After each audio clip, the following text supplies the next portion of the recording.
Did you send us some questions? Today, we're not gonna lie.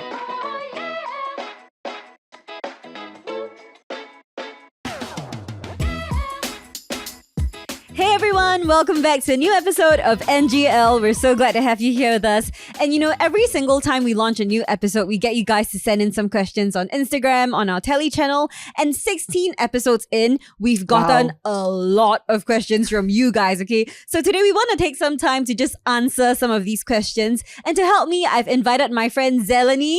Hello. If you've watched our previous episode on guy and girl friendship, Zelanie would be a familiar face and voice, and I'm so happy to have her here with us because she's Thank you for having me. Fantastic woman here. She's a producer, she's part of our team, right? And we're so happy that today she's in front of the camera and not behind it anymore. It's a little bit different, but yes, I'll do my best. So, you know, we've got so many questions today, right? We've got questions on relationships, on friendships, on work life, on loss, on grief, on family, so many things, right? And we really want to spend some time to answer these questions because we want you guys to feel heard, and we also want you to know that you're very much supported through all the things that you're thinking about in life. So we are not subject matter experts. We do not claim to be, not. but we will try to do our best and give our personal opinion on some of these questions, okay? So Zel, you ready?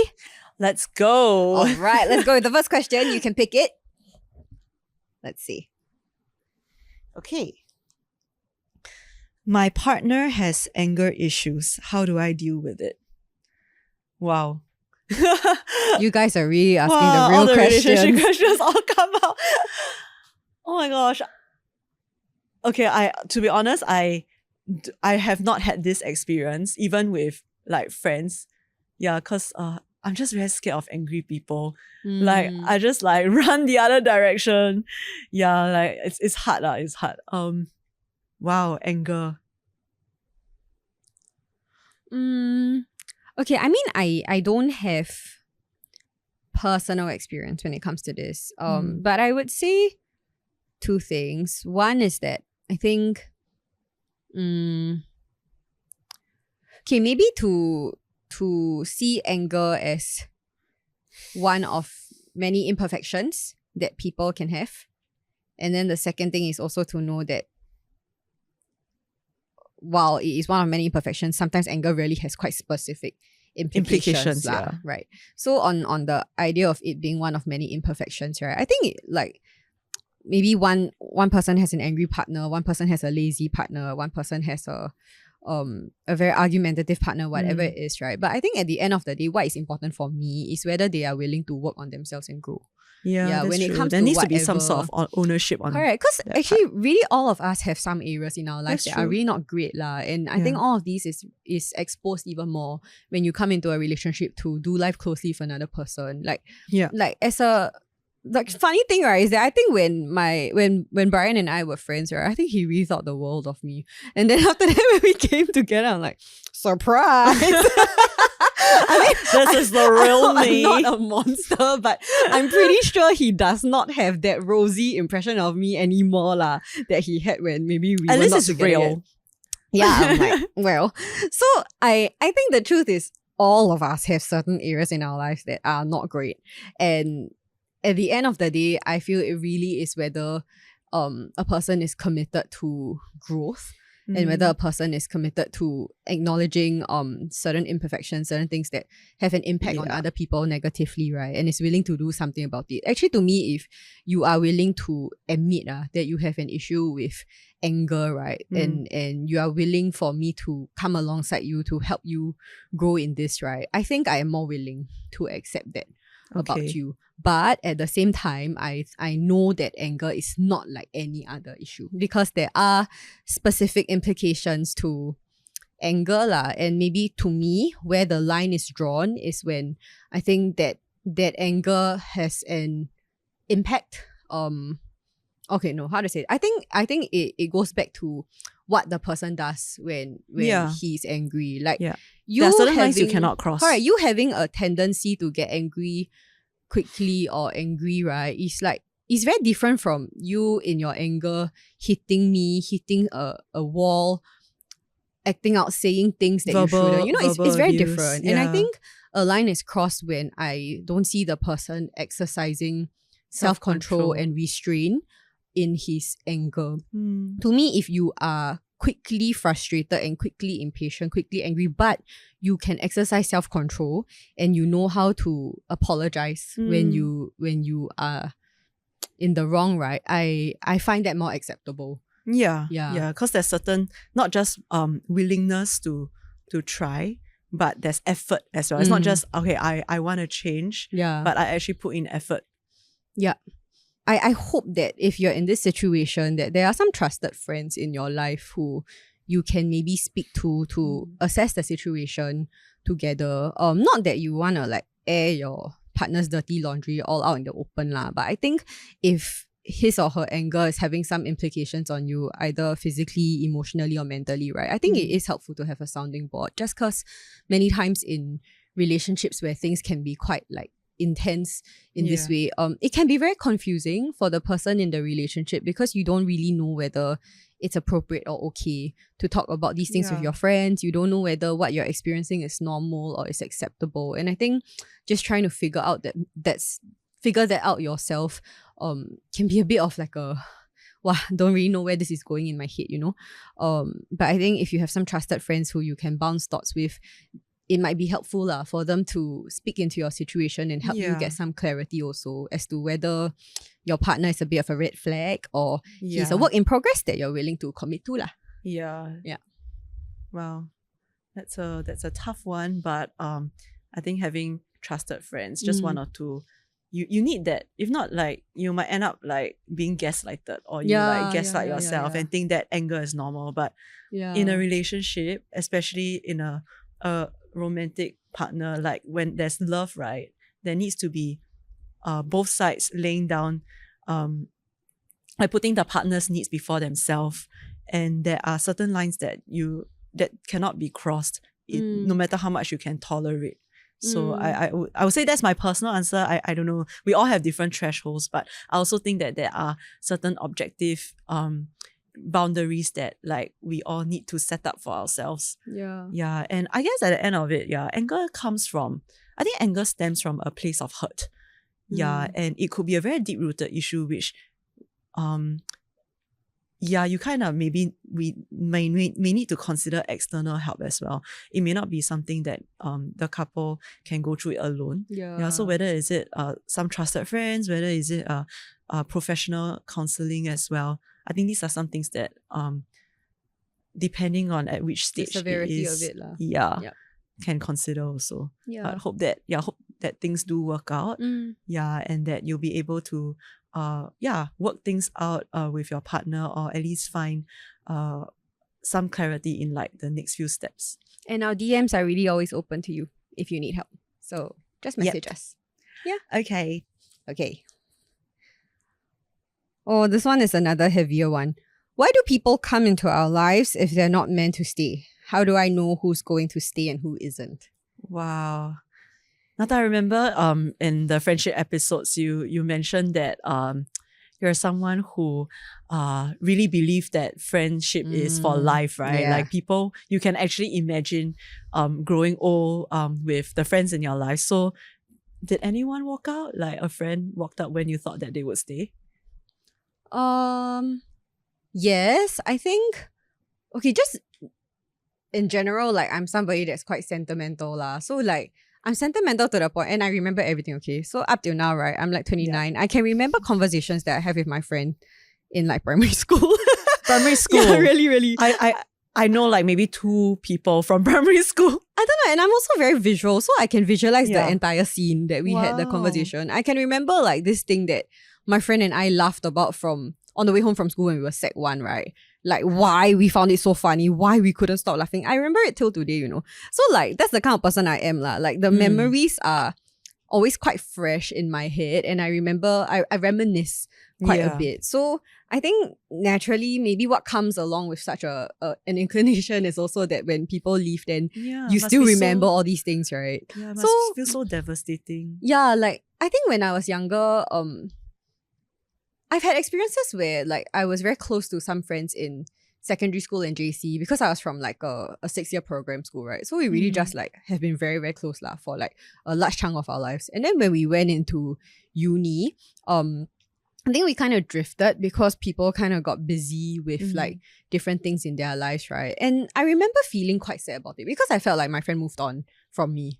Oh. Yeah, like so I would see her becoming very involved in certain things in school or being very occupied with all these things, such that I feel like even when I run into her in school, right, like we still say hi bye and we talk lah, but it really doesn't feel the same, no. It's like the fact that last time we can like go out after school and spend like almost the entire afternoon together, like talking about our lives and doing things together, right? And then now you're really just a familiar stranger that I run into on campus, So you different. know? Yeah, so to the point that now I think as adults, if I run into her, I don't even know whether we can really hold a conversation because I don't know what there is to talk about. And then the worst is if we say like, hey, let's catch up, but actually there is no intention to catch up, you know? Right. So I think these are things that used to bug me a little bit more. I remember feeling quite sad about it in university because I always had that idea, right, that I would grow up and continue being friends with these people. In recent years, I think... don't know, like who you could have done something more or... For that particular case, not really lah, because I did feel like the person got busy. So if anything, I think it was learning to accept that I think she chose differently and she chose to be busy with other things. But in recent years, I think I also did share on one of our episodes that like, I think I went through a bit of like a... Like what I said, I wouldn't call it a breakup, right? But it was like a friendship distancing. And I think this was something that hit me a lot more because this was a friendship that I really sincerely always thought that was going to be in my life, but because of certain things that happened and I think certain misunderstandings and lack of communication, then we kind of like drew very, very far apart lah. I feel like, okay, when I read a question like this, right, I imagine if you're somebody that has been through multiple of such situations where people like continuously leave your life or you've never really experienced somebody who has stayed, right? Wow, that is such a devastating place to be. And I hope you don't then take it to mean that you as a person are unlovable and not worth committing to and things like that. But I have to say also that reading this, I can imagine that sense of abandonment that you could feel, because I think that was something that I did feel in recent years when I experienced some friendship troubles lah. And it was something that I don't think it's something that you can just shake off. You know, people who have never been through it may look at it and say like, why you make such a big fuss? Just shake that feeling off and then go and make new friends, right? But I don't think it's that simple. If like actually in your lived experience, like you really experience people leaving you or people ghosting you and not committing to you, what I would say though is that at least for myself, I refuse to believe that that is how everybody else in my life will treat me. And I hope that you can also hold on to that lah. Because I think when that thing happened in my life, it really did make me struggle with some sense of abandonment for a while. And it was new to me because I've never really had this feeling in my life. And it affected my other relationships. So it affected how like maybe other friendships, I didn't really want to draw very closely to other people because I feel like, like what for like get myself so emotionally close to other people when I can feel this amount of pain when something doesn't work out. Yeah, and then it also affected, I think, to some degree my relationship with my then boyfriend and now husband, you know, because I will feel like whenever he's angry at me, then I have this like it just kicks in, you know, it's a response where I just feel like, oh my gosh, is it he's angry at me and then he's not saying anything and then one day he's just going to suddenly blow up because I've had this experience, right? And so I imagine if you've had such experiences in your life, actually this can very much be carried into a lot of your relationships one. But what I would tell you is that I hope that you don't use one person's actions towards you or a few people's actions towards you, right, to determine everybody else. Because I think that's what I did for a while and it's not fair because these people didn't do that to me, you know? And in fact, in maybe like the past year or so, I think I've been spending quite a lot of time healing. And a large part of my healing journey was like learning to lean on people again and learning to experience that sense of love and community from people who have stayed in my life, people who continue to show up and stay. And like I think that really, really has helped me to heal quite a bit. So I think if to whoever asked this lah, if you're in this experience where you wonder whether people would stay, honestly, my first advice to you is that I think there's room for you to take a step back and do a little bit of a self-evaluation, even though this can sound quite harsh, right? But I think in my case also, I had to take a step back and ask myself, like, actually, what went wrong, and what part of that was me, my contribution Right. in it. I think if you can do that honest self-evaluation and learn what needs to be learned, then there is hope to break the pattern, possibly. But at the same time also, I think in terms of helping yourself move past what happened, right? One is if you realize that sense of abandonment or fear or anxiety is really affecting other areas of your life or other relationships, it's good to seek some help about that so you can heal. And also then to maybe surround yourself with people who seem to have a track record of loyalty, of committing to their friends, of showing up for their friends. And you will know when you meet these people, because you look at the people that they hang around with, you would see that they have long-time friends. You would see that they show up for their friends in their tough times. They don't just jump from friendship group to friendship group when their environment changes. And I think these would be great people to surround yourself with so that you can heal from whatever has happened to you in your life. So I hope that's that great. helps. I think it really shows how it's a two-way thing as well. Like I feel that I'm not as sentimental, but when I look at this question, we cannot really control, I guess, people's decision to prioritize things. We can't force like people to love us in a sense. And when I see this question, why do people who are not meant to stay, why do they still come into our life? Sometimes I also see it as maybe because my view on friendships is that they could be seasonal. I would make the most out of that season. And I don't know if it's like, you kind of have to change your entire mindset because of that. But I do appreciate my secondary school friends whom I don't talk to now, but when I look back, they actually teach me something. They taught me how to, like they all these like friend groups, right? Friends kind of make me to become the kind of person I am today. And I really appreciate them for that.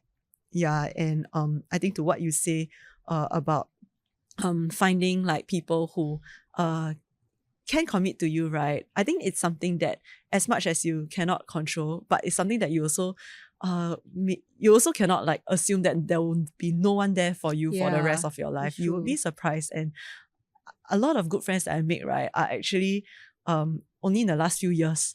And I would like to think, no matter how long you're going to stay or what, right? Like I'm going to enjoy every single conversation I have with you. I'm going to enjoy every single like moment that we share lah.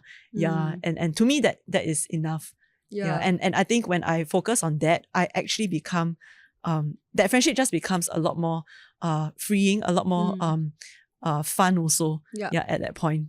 I really agree with what you say. I think you're right there lah. In fact, I think part of my healing journey in the past year was learning that to be able to give thanks and take heart in that season of my life, knowing that actually these friends, so just because it came to an end or that it's in a weird space right now doesn't mean that it was wasted, But actually that whole season of my life did shape me to the person I am today. And actually I'm very thankful for the friends who were in my life. Even if now they are quite distant from me lah, because I can think of the good memories and be thankful for that. So what you say is very true. All right. Let's go to the next question. Okay, this person asks, is relationship with others really important, as people have their things to deal with, and times when you need support, the people who you hold dearly to cannot be there for you. So I think this person is asking, or rather maybe dealing with times where he or she really needs someone to be there, but the person or people aren't there to give the support that he or she needs. Have you had a personal experience on this? I think like a lighthearted one, yes. My fiance and me, we are very different in the way we react to problems in our lives. So and also before we met, right, I have a group of very good like girlfriends who know exactly how to respond when like stuff happens. So it's like when something happens, like let's say also like a few months ago I had this mini car accident and then like I So I texted my fiance first lah. And I think he was probably busy at work or something. So he took a while to reply. So before that, I told like my office like friends around. So you know, like girls, right? They'll be like, oh my god, are you okay? What happened? Why the driver like that? You know, like then they start to like scold the driver together with you. Or like they ask you, you know, how you are. Then my fiance just asked, oh, are you okay? And then I was like, oh, I'm okay, but the car is not. And then I said like, oh, I feel very bad because it's my parents' car and it's so troublesome. And then like he just did not reply for the rest of the day. After the minute you say you're okay, he okay already lah. So like after that when I asked him like, oh, like is it you were busy, that's why you didn't reply for the rest of the day? Then he said like, oh, cause you're okay, and then cause you said the car like it's a minor like just some minor scratches. So yeah, I thought we could talk about it when we meet next time, which was 3 days later. Oh my gosh, I didn't know that. So to him it was like, oh, because like, oh, physically I was okay already. So and he wanted to talk about it in person. He felt like it was better than text, which I kind of understand. Yeah, so it was like, wow, yeah, I really feel it, because like, you know, your partner and all kind of like you would think that, and you would hope that they will be there for you emotionally, be present as well, even though it may not be physically, you know, like together. So it was quite interesting. We had a good talk about it afterwards. Like I was like telling him that, oh, actually when you didn't reply me, I felt like you were so far away, and that you didn't like really care. But like he was very good. Like he took it like and he tried to understand. We try to understand each other also. So do you feel this is an issue of like a mismatch of expectations when it comes to what support support looks like differs for different people, I think. Yeah, and also maybe how long this person may have known you for. Yeah, may also play a part, because I think like my girlfriends, my office mates, I know them for like 5-6 years. So they will probably have a lot more exposure, you know, to these kind of things, and they know exactly like how to respond. Yeah, so I feel like for this question, like my short answer would be relationships with others are important. Right? It's not like you throw away everything or cut people out just because you know, like they don't give you the support that you want. But I think it's really about having like talking to them and understanding also like why they choose to say certain things or not do certain things. And at the end of it, like actions doesn't equate to whether, you know, like they don't have you in their heart or not. But it really is about maybe a bit of aligning. Yeah. So I do think I agree with what you said. I feel like it's a lot to do with what kind of support we feel we need, as well as then whether or not they know that that's the support we need. I mean, my story is also going to be about relationship, because I think it is very much like our relationship episode, right? Where we say that your girlfriends really guys know. Don't understand. They know exactly what to say. They know what you are thinking of before you even say it, and they ask the question before you even say, actually, I feel this. They say, actually, is it you feel scared? Is it you feel unsafe? We're like, yes, everything correct. Yes. Then my husband just like, your leg pain? No? Oh, okay. Okay, can. No, you're not TCM. Yeah, you can try this. Yeah, so I mean, I've also had those experiences lah. But I think what I then learned is really this whole idea of like unmet expectations many times are uncommunicated expectations. True. Like I think many times when we are in need of that support, we kind of maybe have that hope that people who are close to us and dear to us will just know how to meet us where we need it because they know us well. I think true and not true at the same time. Sometimes if they really know us for a long time, they may get it right. You know, and times like this is like, oh, okay, that's a nice maybe a nice affirmation that we are really quite close and you really understand me quite well. But there are going to be times where even the closest person to you may not get it right just because he's not you lah. Yeah. You know, he's not like living in your brain, right? Yeah. And like it doesn't mean that person doesn't care about you. Correct. No, and to be honest, right, sometimes I need support, but I don't even really know what I need. Yeah. Oh my God. It's like I only know that's not it when I'm disappointed. Yeah. It's like I don't really, like if I'm feeling overwhelmed and I feel like I want to talk to my husband, right, I would just feel like, honestly in my head, it's just I feel like I want support.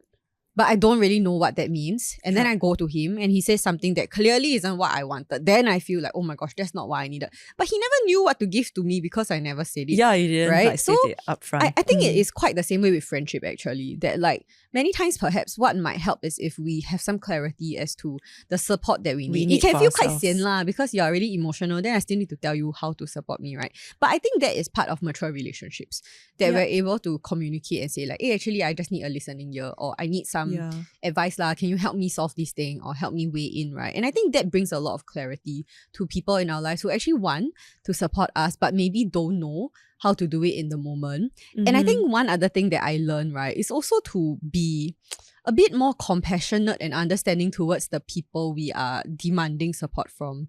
Because sometimes I maybe think don't be so demanding in the first place. like I think it's fine that you have moments where you are really in need, and it's totally understandable because everybody goes through those difficult moments in life where you're very overwhelmed or something very bad really happened to you, right? Yeah. But just because I'm having a shitty day doesn't mean that you don't get to have a shitty day. Yeah. You know, so if something happened to me that day, right, and then I come to you, Zel, and then I might be struggling with stuff. I actually don't know what you're going through. And then because in that moment I'm not going able through something, you cannot meet me, and then I get very upset and I very quickly determine that you are a friend who doesn't support me or meet me in my needs. I think actually that would be quite unkind and presumptuous of me.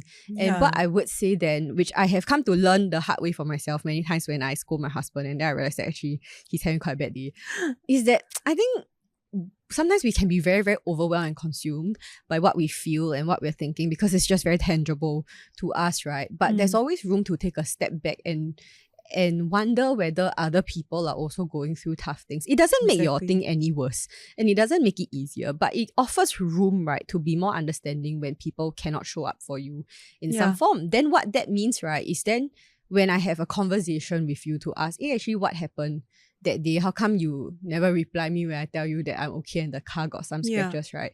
I think you come from a position of wanting to understand rather than wanting to already attack and accuse. And it's so nice like that. Like you might end up actually lending support and encouragement to that friend who also had a bad day. Correct. And I think these are the conversations that actually would then build that relationship and bring you closer rather than because there's in a sense a misunderstanding or mismatched expectation there, right? Yeah. Then we instinctively pull away and determine that this friend or this person isn't there for us. Yeah, and then relationships with others are not worth it. Yeah, like I think that's too quick of a jump. Yeah. So maybe one way to sum it up also is that as we want to draw support from other people, to also be very aware that they may very well be going through things in their life as well. And even if we are in need, right, we can always still hold space for empathy and compassion to find out whether actually is that person okay if he didn't like reply me on something that seems quite big to me. Yeah. You know? Yeah. So that's what I would say. Yep. Thank you for sending us all your questions. We really enjoyed answering them. And you can join us in our next episode for part 2 where we answer more of your questions. In the meantime, you can continue to send us any thoughts and questions that you may have, or you can look through our past episodes to find the topics that we were talking about just now as we gave you our answers. And in the meantime, you can find our content on YouTube, Spotify, and Apple Podcasts. We are on Instagram and TikTok at ngl.people. We have a Telegram channel where you can join in for more conversations in between episodes. And if you like this video, you can like it, share it with somebody who may enjoy it as well, and subscribe to our channel. So until next time, bye! Bye!